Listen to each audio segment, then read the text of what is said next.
is about and how you can participate. So the program for today, so first of all, I'm Patrick Lorraine. I'm acting administrative manager. We're in the process of appointing kind of real admin manager, but for the moment, so the agenda for today is like this. The first hour, we will have presentations, and the second hour, we want you to interact very efficiently, so we divide you into 5 different working groups according to the 5 research programs that we have. The program, by the way, is available on our homepage, so when this slide is gone, you can still access the program anytime, so just go to our www.fci.fi events, and there you will find the program. And how to interact, we have here on this side, you see slide.do, and we will demo you how this works. So you go to this first page, you write there FCAI, where the hashtag is, and then you come to this screen. And now in the beginning, when we will hear Sami's presentation overview, you can put comments and questions to this general session. And if we have time, we will pick from there some questions for Sami to answer. So we will not give the mic to you. Write your questions here, and we will then pick 1 or 2 questions. Okay? So you see how it works. And then there are 4 other rooms. So we want really you to contribute with ideas and concrete suggestions for the specific research programs. So there is 1 so-called room for each of the programs. Okay? And then for the second hour, if it's clear to you to which group you go, then you go there. If it's unclear, you take your best guess and go there. So the objectives really for the second session from 10 to 11 is to get to concrete things, how you can participate. What is your suggestion how to participate in our work? Okay, so now Sami is ready.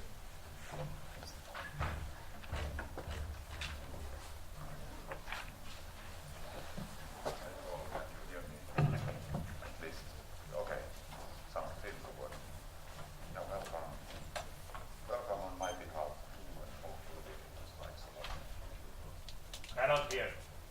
You can't. Okay.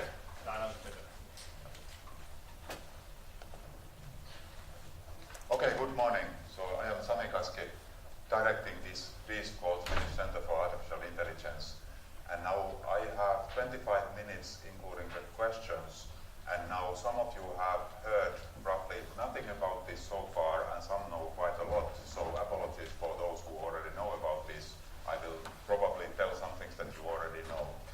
But I thought that it would be a good idea to tell why this exists too, because as clever people you will then be able to infer better based on that what kinds of things we should be doing, instead of me just telling von Oben what you should do next.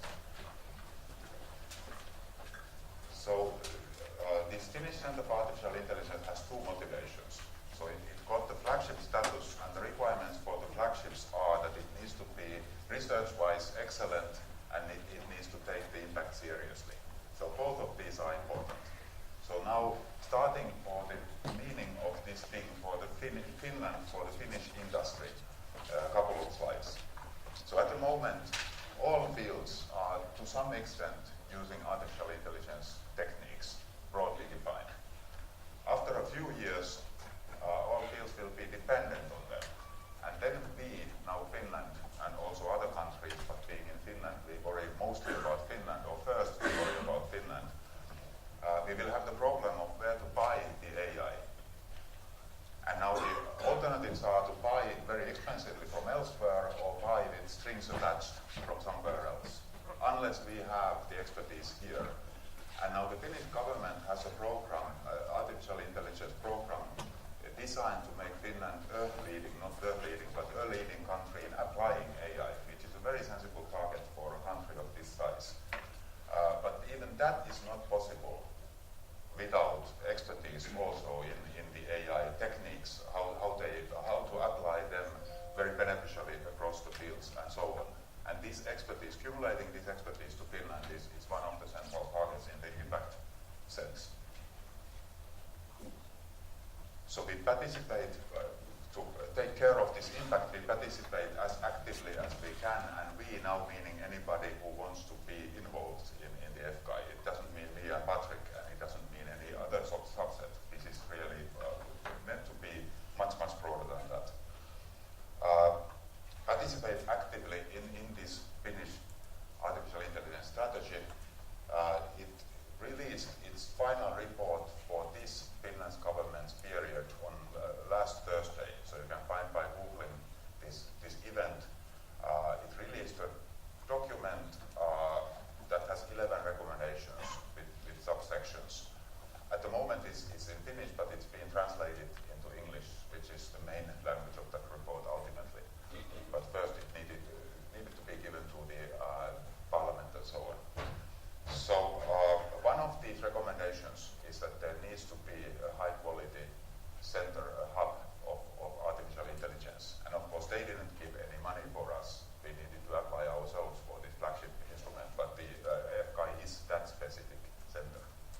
So we are very much part of this Finland's strategy and pushing forward the societal impact through it. The other recommendations there are very useful for us in proceeding towards the impact. So now, for those people here who have not been developing AI techniques but would very much want to apply them in your own fields, I know many, I can see many of you there. So you probably have bumped into the problem at the moment that recruitment in this field is almost impossible. And that's another reason why FCAI exists. So there's some curves of the attendance numbers or registration numbers of the main conference of the field, Neural Information Processing Systems. So each curve is the cumulative number of registrations to a scientific conference. And as you see, the lines, one line is a year, the lines increase in an increasing rate, so the conference becomes more popular. Until last year, I thought this was news, that the tickets sold out in a couple of weeks after they became available. And this is really a scientific conference where computer scientific, statistical and mathematical talks are given. I thought this was news until this year. The tickets sold out in 11 minutes. So unless you are awake at midnight when the tickets become available, it's not possible to go there to listen to the boring talks. So it's like a rock concert in that sense. You really have to be active or program your own bot to do the registration. So why I'm telling about this is not because of the popularity. I mean, there's lots of hype, and we don't care about that hype, of course. We are serious scientists, and of course we utilize the hype if that's useful to us, but are not part of that. Why this is important is that it's not really only the talks that they come there for. They come to recruit and to be recruited. So it's a massive recruitment fair. And so this slide is highlighting how difficult it is at the moment to recruit, because we are definitely not the only ones who have realized that those kind of people who know about these things are really valuable.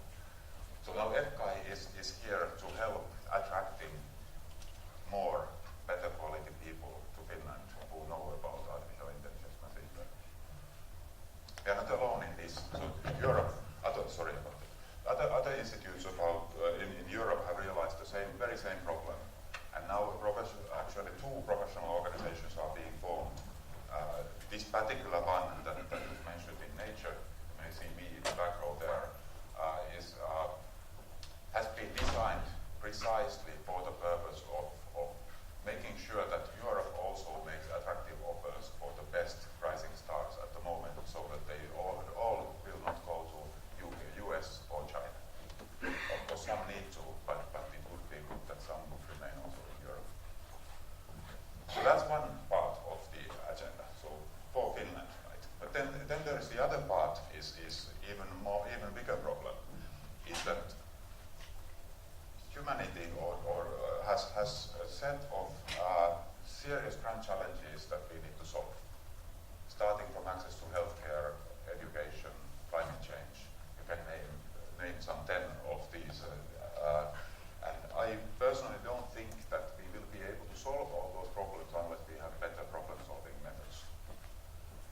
that's what AI ultimately is at its best. It's a better problem-solving assistant for humans for solving big problems. But the big problem is that the current tools are really inadequate for this. Anybody who has used Alexa or some other tools realizes that they are not really useful, and many of the data analysis techniques are neither. So we need to do something else. So now we come to the research agenda. So what are we aiming to do? So building that kind of AIs that are able to solve problems with us better. And the key insight there is that what is lacking, the fundamental thing is lacking is AIs that would be both able to learn from experience and then plan based on what they have learned and do that together with humans. And that's what we call, we needed to have a slogan, so that the slogan is real AI, genuinely intelligent AI. So we can get back to the details on how do we build this in the presentations of the research programs. So this kind of an AI, with the specific recipes that we have in mind, had in mind when we wrote the research proposal, but that's not complete, it's not ready yet, so your contributions are needed there. So with that kind of an AI, we would be able to, this is the vision now, that AI would be able to work with people, so augment people. Obviously it needs to be understandable and it needs to be trustworthy so that we actually want to use it, and of course it needs to operate ethically. The other big thing is that it needs to be able to work also on the data that is available, not only the massive data that is only available for the pure business to client or customer applications, which typically are in retail. So Amazon and the others have a huge advantage on those types of problems. They need a really massive data set collected for a specific topic. And that they will need. But the most of the problems in the world are not like that. We have the data that we have. We may be able to collect some more, but it may not be, even in the end, it may not be massive for a specific task. If there is only little data, then we need methods that are data efficient, able to work with also smaller amounts of data. So this combination of these three goals is unique. So there are research groups that are targeting one or maybe two of these, but not the combination with the specific agenda that we have in mind. So that's the competitive advantage here. So how FCAI operates is, what I have told now requires a lot of expertise, lots of different applications from different fields. So we bring together people from different fields. On the right, some examples, and that's one of the reasons why you are here. So we are trying to give a glimpse of what was the thought process when we wrote the proposal, which included some people in fields that need AI or can contribute to it, that are not technical fields. So now more contributions are needed at this stage, definitely, and we will finalize the plans with you guys then. So bring in expertise, the expertise that we need across the fields, such that all work in the same research programs. That's the middle triangle here in the top, to achieve these three objectives. So this is the broad overview. That's how this is designed to operate. So then we take the impact seriously. I already mentioned societal impact through the Finland's AI program and Europe's AI program. Scientific impact comes through us all working to solve problems in different fields with the AI techniques in these research programs. Then economical impact comes through us working with companies, current ones and future ones. Now there are various figures that would be given here. These are some figures from a specific consultancy agency, and they vary based on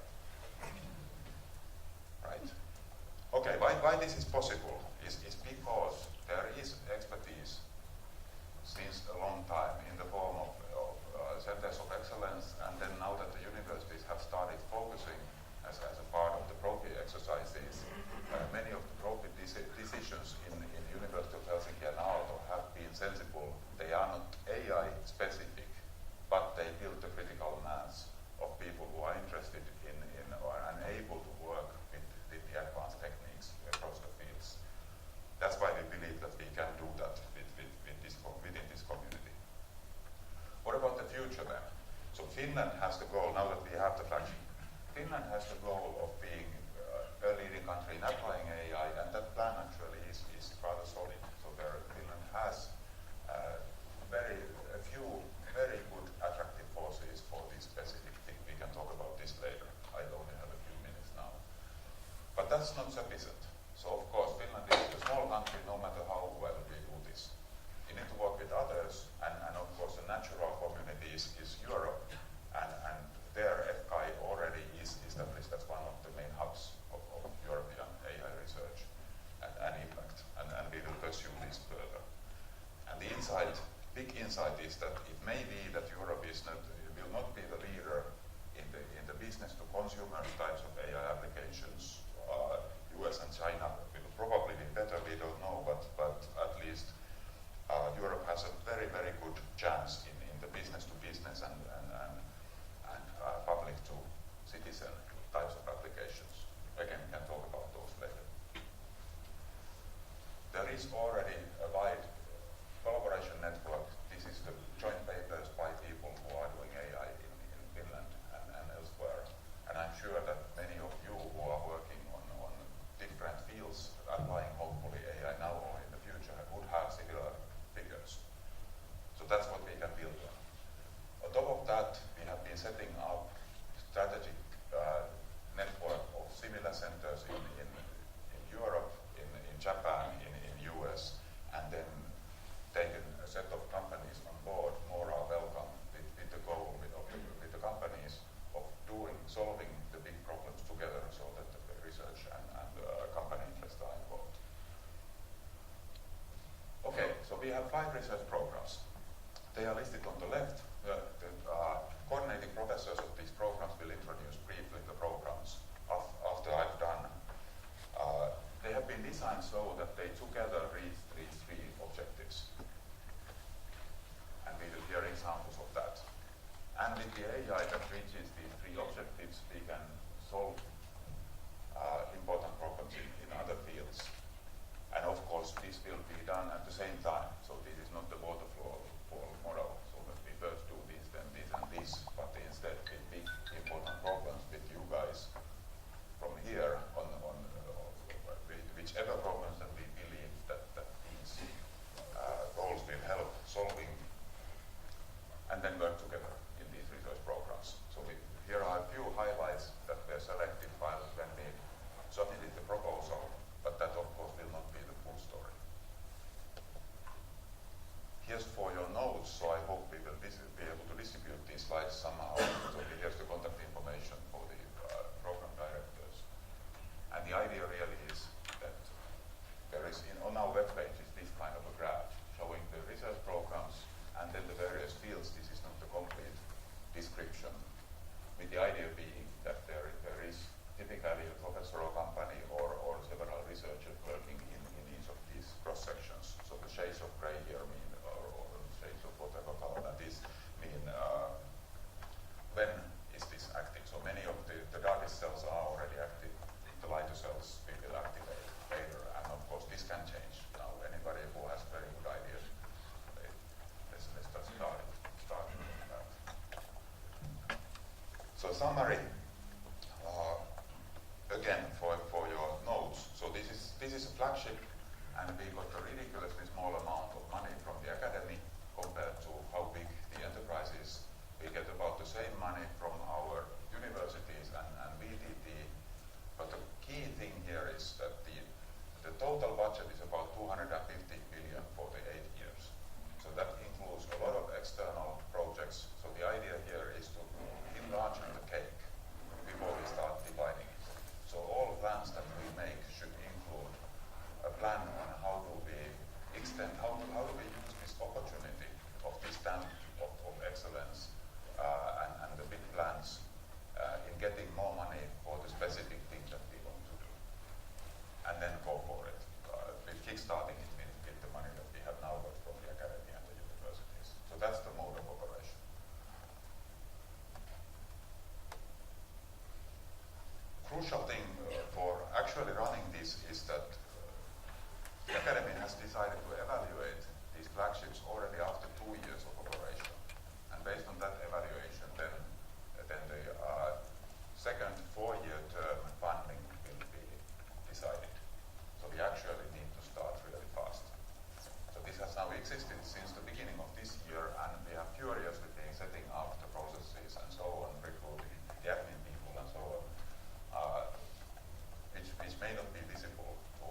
concretely, how to get involved. So the process is to make things really easy. The process has two stages. So the first one is anybody who thinks they can benefit from this or contribute to this, enroll. And tell what you are doing so that then the admin can help to matchmaking between the opportunities, further funding and so on, and the research programs and what you are doing. And feel free to make suggestions. This is designed to be light.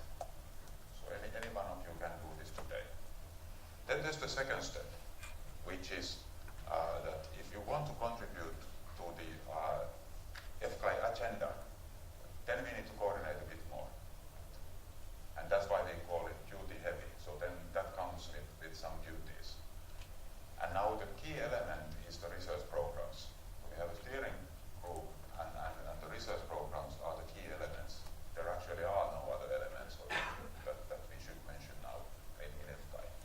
So the important thing is to talk to the program leaders. We will set up a process on how to make suggestions to them so that we don't overburden them. They will be the busiest people in the universe. They don't realize it yet. And then we together will make the best out of this beast called Finnish Center for Artificial Intelligence. To help do this matchmaking between the opportunities and what you would want to do, there is a set of events. There's a machine learning coffee seminar every Monday morning. All are welcome there. A set of seminars that we call AI and X will be launched. And X now means builds X. So take neuroscience, for instance. AI and neuroscience. What could AI contribute to neuroscience? What could neuroscience expertise contribute to developing the next generation of AI? And pick your favorite X, and we'll try to do the matchmaking together. There's the AI Day conference every year in December, which will continue. Okay, by now many are probably thinking on what about the money, right? I already mentioned about it. Crucially, the money in this field goes mainly to funding researchers. The infrastructure we need, we are acquiring that together with our other organizations and other initiatives. But mainly this is researchers. We will have an open call, and other researchers can also be funded from this. There are three important requirements for funding people with the dedicated FCAI funding. And it is that the cake needs to enlarge. That's what I already mentioned. That's the third bullet here. The first one is that it needs to contribute to the FCAI research agenda, so advance us towards these goals. So we will not be able to achieve the new AI if we scatter around. We need to go to the same direction. So that's the second or first requirement. And of course, the third one is that it needs to involve top-notch researchers. Either have to be recruited or to be later top-notch researchers mentored at the moment with top-notch researchers. These three requirements. And how this thing is run, we have the program directors or coordinating professors, and then we have a very small steering group. And the steering group is small for the purpose that nobody would think that the steering group is actually dividing the money among ourselves and then we will run to right and left. So we 5 people have specific responsibility regions. So unfortunately we will be the most busy people in the universe, but the program directors will be the second busiest people in the universe. So I will make sure that the set of programs together runs towards our common goal. Then there's Petri Myllymäki, who runs this AI and X program, or makes sure that the AI spreads across different fields and different fields contribute. Then Tua Huomo takes care of the impact, TEM rules, education, and then somebody takes care of the administration. At the moment, the interim person is Kai Kuolemäki here since the proposal writing period. And there will be yearly calls for new research programs with the specification being that they need to contribute towards the same goals, but otherwise any really good suggestions are very welcome. That was my part. Thanks a lot. And next we will hear about VTT's role.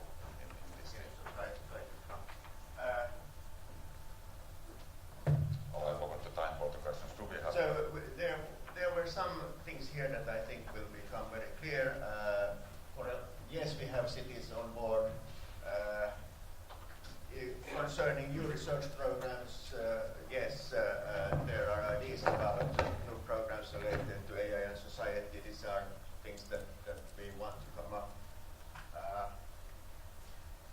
Can you scroll from the beginning? Transparency of services. Maybe you say something about the European ones. So yes, sure, we also want to be the so-called AID. So I'm not going to spend time on that, but we really want to also provide services to our other organizations. I think we can go to Kai.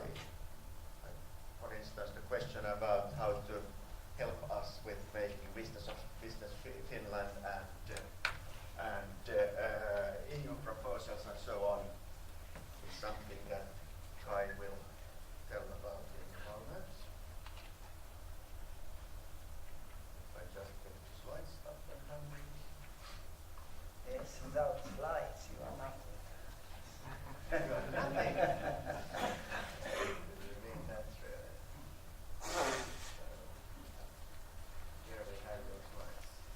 Yes, thank you, and good morning, everybody. It's nice to be here at my alma mater. I studied, to proudly say that I studied already for the grand old man Teuvo Kohonen, and after that also only similar continued at Joy and so on. So this is an important place for me. And before I start writing some notes, some points about this topic, about our role, I would like just our people from VTT to raise our hands so you can recognize us. So we are about 20 to 30 people here. Okay, thank you. And so if you go to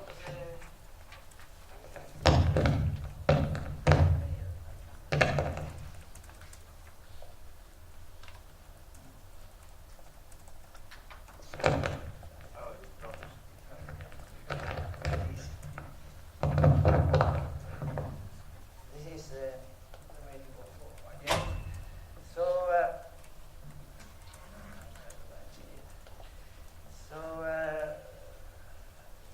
So I think I want here to just to bring 3 points up how we can boost the impact. The first is that we claim here that we have strong networks and strong cooperation with the industry. As an example, more than VTT expertise is in a third of the Finnish innovations. So we are leaving impact there. There's of course we have to, because that's why we are existing, to help the industry to develop. And here are some examples of what we are doing recently in this field. So we have that spans over a broad range: energy saving, quality and process control, media technologies, text generation there, and a lot in the health predicting illnesses and diseases, preventive health, wearable, how to detect activities, and user interfaces and machine interfaces. And so that's the first one, and we want to bring our networks now to this community, and just to be able to create the additional, the bigger part of the cake that Sami told about. And the second one is that we are strong in the European Union projects. In fact, we were ranked the 4th in the last ranking. There are more than 7,000 actors taking part in the European Union projects. climbed up to the place fourth in the last ranking. So we left Cambridge, Oxford, Max Planck, those big players behind us. And we have brought, at that time, and this was made, we had already brought more than 100 million euros back to Finland in these projects. And so we think that we can help in getting this FCAI into this European Union, Horizon in the upcoming programs, Horizon Europe and Digital Europe. There are big goals now coming up on, for example, networks of AI excellence centers, where I think where we should be active. And this is. And the third one is how coordinating, prepare, coordinate, and execute projects. That's we are professional in that. And just to sum up here, so we want, of course, to contribute to the scientific excellence. We have, depending how you count, but certainly 100 up to 200 people in this field, in different parts of VTT, and of course we want. It's very important to be able to define the spearheads, because when you put smart people to work together, and for exciting and well-selected targets, and you can really create economic and societal impact. So that's why we're here. Thank you very much. Thank you. Is this working? Hello? Yes. Yes, it is. Good. Okay, thanks. So we go to Aki. Where is Aki? There. By the way, while I change the slides, I want to tell you that please, when you comment now, you can comment directly to the different research programs. And please use as your name your contact information, so your email, because we have people from different organizations here, and it might be good that we can actually contact you later. So please use your email address as contact. So now, Aki Vehtari and the first research program. Good morning. So the first program is the Agile Probabilistic AI. I have also the subtitle Probabilistic Programming there.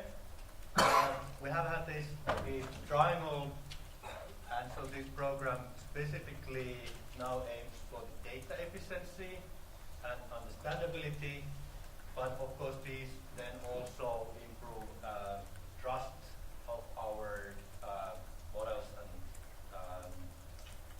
these tools we have.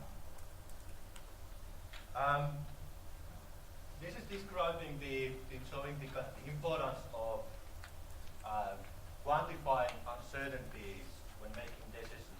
So this is from some time ago, tornado Irma approaching Florida, and you can see there's the black line showing the path predicted by these very elaborate weather models. And then the gray area has been describing the uncertainty that the path tornado might go somewhere else that is most likely path. And then the decision is that which cities should be evacuated. There's a cost of evacuating a city, but then there's also cost that people die if the tornado hits there. And we need to take this into account, the uncertainty, and even if afterwards the tornado did not hit certain city, it's probably been a good decision if there was a high enough probability that it would hit. In the same way, they are in everywhere where we are making decisions. You can think about the autonomous cars. They need to make decisions whether some object is a person, and what is the cost of braking quickly to avoid hitting that or cost of hitting that person. In deciding medical treatments, making predictions of the customer behavior, and so on. Then, when we have these uncertainties, we can quantify them with the probabilities and use Bayesian inference. And then probabilistic programming, in the same way as we can program computers to do what we want and make interfaces, computational algorithms, we can compute probabilistic models. And this probabilistic programming approach then gives us this workflow. We have the parts. What we need then is then language specifically designed for making probabilistic models, automated inference. So we want to focus on building models which would help us quantify these uncertainties. We know that we are not able to do automated inference that would work every time, so we need diagnostics. I'm part of the development group for the STAN, but they are also, Google is also building probabilistic programming in TensorFlow. Uber is building Pyro for PyTorch. Amazon is supporting MXNet-based approach. So it is a big thing, and also the deep learning is getting this probabilistic approach and probabilistic programming there. In this FCAI program, the main thing what we are now doing is then making better tools for the workflow when you make these probabilistic models.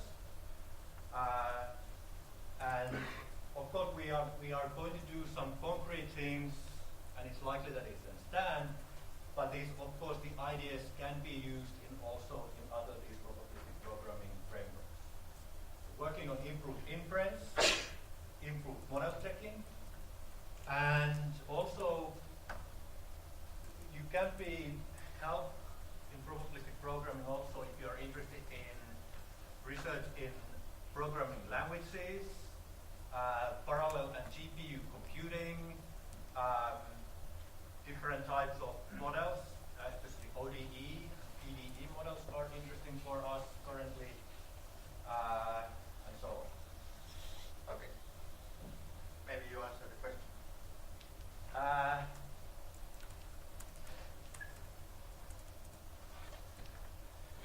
That's difficult because I usually often have also the slide showing like tens of different industrial applications already in use, but at least in Finland it's already used in marketing, predicting customer flows and product demands, likely to be used in any industry predicting the process, what's going to happen in the processes. And yours asks if everything that is the STAN? No, it's not everything in STAN, so I've worked mostly in STAN, but as I said, all these ideas are applicable to all these frameworks, and I'm happy to help with all the other frameworks.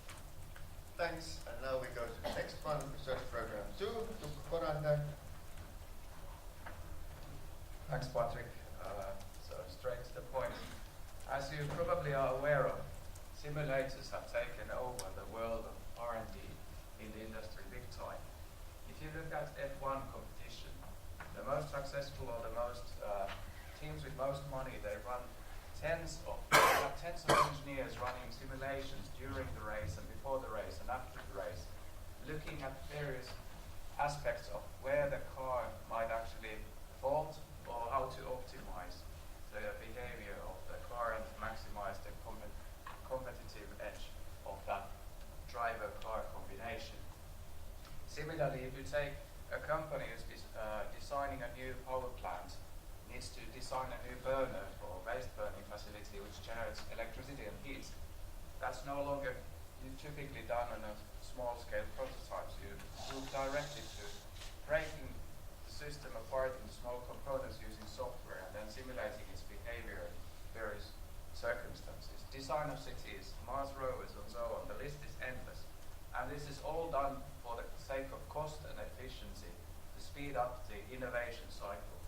So where do we come into this picture? Well, these simulators typically have to be grounded on data. So there are some real-world aspects that have to be built onto them. There are uncertainties. There are parameters which are to be decided and which we want to learn about. That. How would my simulator model fit to the observations I have from the real world? And for that purpose, if we focus now for the moment on interpretable simulator models, we have built the leading software platform and the leading algorithms for actually doing this grounding, how to turn observations into inferences about these unknowns in the simulator models. And for that, we have launched a software called ELFI. And this is the brand new website, which is still evolving. It's up and about. It's not yet indexed with Google and others. We will do that when we have put in some finishing touches. But the website is live. You can go there and have a look.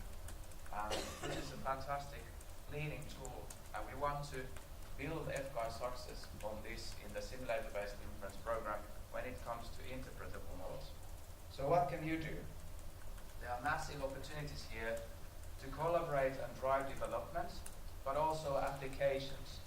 There are, for developers, we have world-class benchmark simulators. So these are real problems, real hard problems where you can test your skills that, can I make this even greater? So let's make ELFI great again. It's actually already great, so we don't need to do that, but we can make it even greater. So your skills are in high demand here. So, and if you have ideas about how to apply this even better into new domains, just come and talk to us. Then there is the other arm of the simulator-based inference program, which is largely divided in two parts. We have interpretable models, and then we have these black box models, which are extremely popular in the deep learning community. Jaakko Lehtinen is really one of the leaders in this field, and he is coordinating this as a sub-program within the simulator-based inference. You probably all have heard about his synthetic image generation, which is really able, at the level of fooling people, that you can generate realistic images of various things, including celebrities. And this is a big initiative to, for instance, Adobe wants to use these tools to generate assistant for human designers, that they can generate realistic stuff there. And then Jaakko gave 2 points here how you can come into picture, so and what are the applications here. So image, video, and audio synthesis for film and games, that's like the obvious thing, but you can contribute more. You can identify from your fields beautiful applications for these, both the black box type models and the interpretable ones. And the future dream of us is actually to make these black box models also understandable and more transparent by merging the two. So that's ultimately one of the big longer-term goals of FCAI. Thank you. Thank you. And there were no questions about to Jukka. So next we will hear about the research program number 3. So just to mention once more that Aki is from Aalto University, Jukka is from University of Helsinki, and Kari Valpola here is from FCAI company. Hello everybody. Yes, I'm from the FCAI. See the slides? Yes, great. I'm a very busy guy, so there's also Alexandra Ili, professor of university, who's helping. Alexandra, maybe you can stand up. So if you need to contact somebody, oftentimes Alexandra is the better contact. So what we are doing, next generation data efficient deep learning. You must have heard about deep learning. It's great, it's everywhere. You can use it for basically anything. It solves all your problems, except that it doesn't. It requires huge amounts of data. It's a black box that results. So there are many cases where you can't actually use deep learning as it stands now. And I'm trying to explain very, very briefly why. if you look way back, artificial intelligence, first types of artificial intelligence were basically just if-then type of things. So if you see a Rubik's Cube, which is not in its solved state, then you program what to do. So okay, if I have this kind of situation and I need to turn like this, okay, now in this situation I need to turn like that. Done. That's okay for very simple problems, but it's very hard in more complex cases, and that's why a lot of AI actually focused on optimization. So rather than explain what to do, just explain the system, what is the end goal, and let it search, let it solve the situation itself. So that's how you can, well, Rubik's Cube is a little bit complicated, the search space is huge, but at least smaller problems you can solve like that. And that's AI already. It can solve new problems, and you can understand what it's doing. So that's transparent, usable, real-world AI for you. But of course, there are many problems where human programming skills are not enough, and that's why we have this machine learning thing that can learn things from data. But almost all of machine learning is focusing on learning, on imitation type learning. Just take a big data set of actions, for instance. So I'm solving this Rubik's Cube for a zillion times, and then the AI is looking at what am I doing in different places. And fundamentally, it's still doing this if-then type of AI. There are cases where machine learning has been used together with optimization, like AlphaZero, but they are kind of separate. There is an optimization engine, and then there is an AI, deep neural network, which is learning to imitate what this optimization is doing, imitate it and make it faster. But what we are after is actually a system that not only learns better how to optimize, but in fact learns the rules of the game. So we are after this AI that can learn how the world works and then use optimization to solve these problems. In a simple case of Rubik's Cube, you can actually just code the rules. Programming is easy. But if you go to more complicated cases, like let's say autonomous mining machines, it's no longer very easy to explain how this machine is interacting with this environment. So what this thing can do, here's a simple academic benchmark problem. Here you see system trying out stuff and learning how the world reacts. And it's very efficient actually, so even if it's deep learning based stuff, with what you just saw, and then let's train with that, and now it can do it. So it's really, really data efficient. And the data efficiency comes from not having to learn the rules of, like what to do, but just learning how the world reacts. There are many benchmarks like this out there, and this system works. So we have now basically just scratched the surface. We have started this thing, but we know that it's applicable not just to control, but it's also applicable to design and to analysis problems. We have tried document automation, for instance. So basically any problem that you have used to solve with big data, deep learning, we can now start thinking about how to solve with this more cognitive way, where the system understands the consequences of its actions and then derives the right things itself. Because it has goals, it can also learn continuously. If the world changes, it can adapt. So that was program number 3. Are there any questions? So we can continue. Could we say that it's like combining planning and learning? Planning and learning, yes, that's what we combine. Now, thanks. We go to the next program, which is program number 4. Okay. So I'll Kaisa, help. Things don't simply work. Okay, so maybe I'll just start talking. So I'm Antti Hukkila from the University of Helsinki. Talk about the research program in privacy preserving and secure AI. And And how this contributes to the main goals of FCAI is obviously one of the big goals was this trust and ethics. So privacy preserving and secure AI is important for that in order to sort of really create these AI systems that work in a real life adversarial environment. And also, so from a side angle, we also contribute to the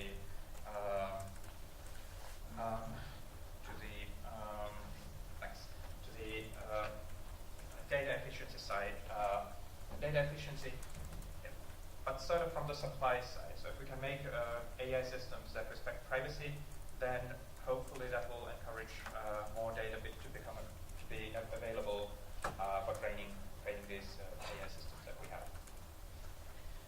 So what is this big picture of AI systems that operate in a real world where there may be some adversarial parties? So this is a very streamlined picture of how a machine learning-based AI system might interact with the world. We have some data that's used for training the system, goes to some computation where it's being trained using some resources such as code and computational resources. Out comes a trained model that is then used with some test inputs. And now there are different scenarios where basically any of the parties, assuming that this is not all controlled by one single party, where any of the parties may be untrusted. So starting from sort of the data side, if we have combining data from multiple parties, there's a possibility of model poisoning by introducing adversarial samples here that somehow affect the model. In most of the steps here, we have the privacy aspect that someone might want to steal this data that we are using for training. There are some cases where we might not be able to trust or want to train the models on untrusted systems. And finally, on the sort of prediction side, again, we can try to steal these training data from the trained model. There are some examples that show that especially these deep learning models are very efficient at memorizing things that sometimes we would not want them to memorize. Model stealing, so maybe this model is sort of the party who owns it wants to keep it a secret. Let others use it but not reveal the entire model. So then there are cases where this needs to be involved. A big thing that has attracted quite a lot of attention are these adversarial examples, which is often called model evasion. So the basic idea is that you come up with an example that will be classified incorrectly, although that might fool a human. There are many applications for that. And finally, this oblivious prediction is a case where it may be that the person who uses the model might not want to share this test input with the party who owns the model, and then how to compute this testing in that case. So there's a lot of these different scenarios, and so basically we try to cover a good chunk of those depending on our interest. So here's a few examples of previous work that we've been doing, which includes using these cryptographic techniques to ensure data privacy during prediction. So that was the last step. One key idea here is to carefully try to model the potential adversaries in order to create these defenses for these different potential attacks. And one very big theme is this privacy. And in that we have a lot of work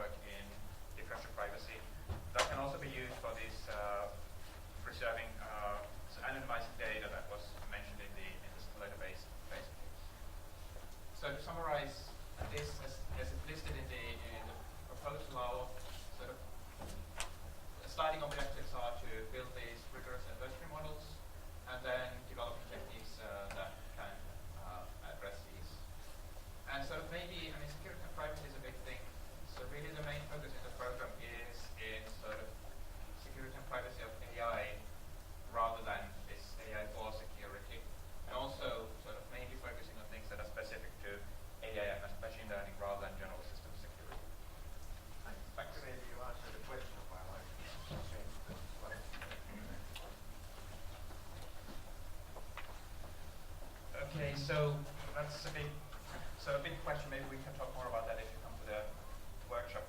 So something, I work myself with this privacy preserving is in personalized medicine, where it's obvious that these data are quite privacy sensitive. And the idea is that, if we can build models where we can guarantee that they preserve privacy, then hopefully that will make sort of more data available.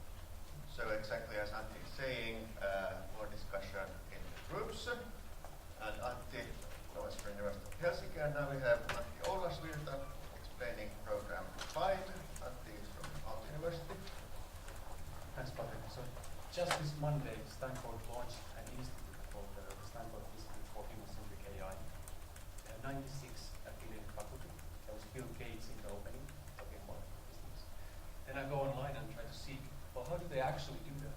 They take a regular deep learning-driven AI, and then there's a blog post about how the HCI research can contribute to that. And there was a leading professor writing that they can apply the classic user-centered design. They can write design guidelines, design patterns, and do user-centered testing. I think we can do more, and I think we need to find a better way of building interactive AI from the ground up, touching the code itself. This is what I've been thinking about in the past year here with my colleagues, and going to propose how we are going to build methodology or goals like this, how we can get AI to work with people, to solve problems with people, to align their objectives with people. You all know about some of the flashbacks of deep learning-driven AI. I'm going to add a couple of opportunities here. On the positive side, most of the interfaces that we're using are sort of stationary. There is something that's adapting or intelligent, that's mostly regarding advertisements and contents. To think about data-driven design, decision-making based on, let's say, extreme data is quite superficial. Mostly look at clicks and actually try to go beyond the data. It's really hard. As Sami said in the beginning, if you actually check Alexa, you understand it's not really conversational at all. It doesn't have any context or understanding of the context where it's intervening to. Much of the expert knowledge that we have, for example, in companies, this is a simulator from a chemical plant, is unexploited. I also work on active learning and to look at interactive forms of teaching, for example, robots or AI. They're quite inefficient, to be honest. Lots of criticism about why deep learning is not up to the game. And of course, Ari and others are working to solve issues like this. This is from a Gary Marcus talk that lists 10 issues with deep learning these days. So we've been thinking hard, how can we benefit from the competencies that we have here at FCAI and address the type of AI that Finland needs. Sami said we don't have the luxury of having hundreds of people labeling our data or massive data sets necessarily. And we're proposing simulator-based interactive AI. One of the key articles here comes from Behavioral and Brain Sciences, and it's called Building Machines That Think Like Humans. And they said that their sort of correlationalist approach to learning isn't sufficient for that, but we need to have causal models, we need to ground learning to intuitive models of physics and psychology, and we need to have compositionality and learning to learn. These are some of the challenges that we like to use, we'd like to tackle. Of course, as Jukka said, we would like to start from simulation models also here, but simulation models of humans, human behavior, human bodies and so on. We'd like to build something that goes between the purely theory-driven and the purely data-driven approaches. That we could call gray boxing, that uses simulated models in interactive AI systems to reason about the human, to reason about the world. And this is the way I present it to my colleagues. We have the stool. On top of the stool, there are generative predicting models of human behavior. They can be simulation models. They can be proxy models that we learn from simulated models, as Tari was saying, that I used to infer parameters about people and their behavior of the context, make predictions, optimize and plan, and also design interventions, so do experiment designs. Benefits that we seek are threefold. We'd like the AI to better understand what the human is believing or feeling or what kind of science or interest they are involved, would like the human to better understand the AI because because it understands that in human relatable terms. And here's a list of 5 challenges that we'd like to address with this simulator-based approach. We'd like the machine to be better able to anticipate the consequences of its actions on people, to represent human behavior intrinsically in more human relatable terms, to choose actions counterfactually, to speculate about what will happen if I take this action, what will happen to the human. Of course, inference is a key part of it. How do you update the model parameters in the light of infallible sensor data? If you come to the workshop after this slide 11, we're going to be talking about, at 10, we're going to be talking about intelligent human simulators. So how do we build simulators that are, for example, working on human biomechanics, human cognition? How do we build intelligence into those simulators that simulate human intelligence? And how do we build machine learning models that directly exploit those simulators in practice settings? Thank you. So, as said before, the point is now that we actually put the discussion and especially if you think, okay, I didn't understand it, what is this really for me? So then you go to the relevant workshop and try to figure out what should be your role here.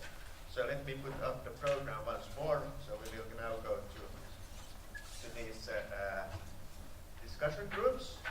And we had, when you signed up for this event, we asked you which one of those you are probably most interested in. Unfortunately, quite many people were not sure, but we used the numbers that were given. So let's hope that the rooms are big enough, because we have divided the rooms according to how many signed up for different topics. So R1 goes to the library, R2 goes to D4, which is downstairs here on the first floor.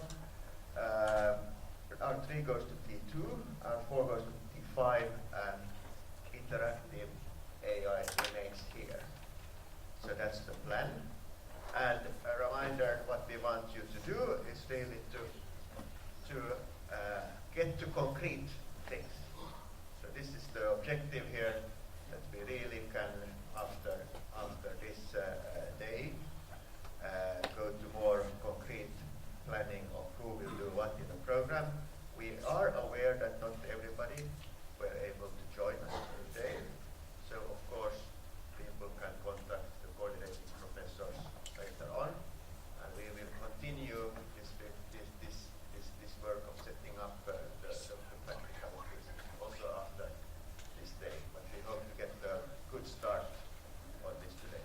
So thank you for this session, and now starts the second session. So please seek your room, and I hope that the students have not done all